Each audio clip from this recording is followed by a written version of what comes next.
আসসালামু আলাইকুম। আমি এখন আলিয়া ইউনিভার্সিটি রেজিস্ট্রার্ড মহাশয়ের কাছে আমি দক্ষিণ চব্বিশ পরগনায় যে অনুষ্ঠানটা করতে চলেছি, যারা এবারে সংখ্যালঘু সমাজের পক্ষ থেকে ভেতর থেকে যারা নেট পাস করেছে এমবিবিএস পড়বে, তাদের সংবর্ধনা দেওয়ার জন্যে আমাদের সমাজের ক্রিম মানুষগুলোকে বেছে নেওয়ার চেষ্টা চলেছে। তো আপনি বলুন যে যে কাজটা আমরা করছি,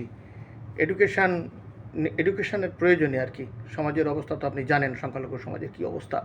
এখানে আপনার কি মতামত? আমরা যেটা করছি এটা হচ্ছে একটা মহতী উদ্যোগ, নিঃসন্দেহে বলা যায়। কারণ আমরা তো আর্থসামাজিক এবং শিক্ষা সব দিক দিয়ে একটু পিছিয়ে পড়া এর মধ্যে পড়ছি।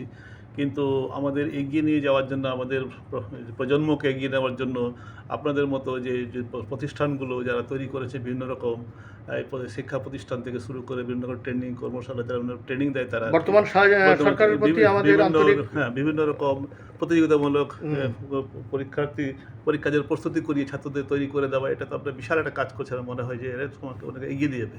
এবং এক্ষেত্রে আমাদের বর্তমান সরকারও যথেষ্ট পজিটিভ চিন্তাভাবনা নিয়ে এগোচ্ছেন। তারা নানা রকমভাবে প্রকল্পগুলো নিয়ে আসছেন। যদি সেগুলো আমরা সঠিকভাবে কাজে লাগাতে পারি, নিঃসন্দেহে আমাদের একটা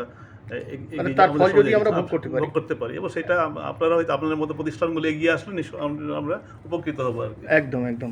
অনেক ভালো থাকবেন আপনি। আপনার মূল্যবান বক্তব্য আমি নিলাম আলিয়াতে এসে। ধন্যবাদ।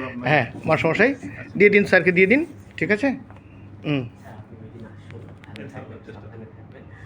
আপনি আসবেন, you have to present here on that particular day. ঠিক আছে।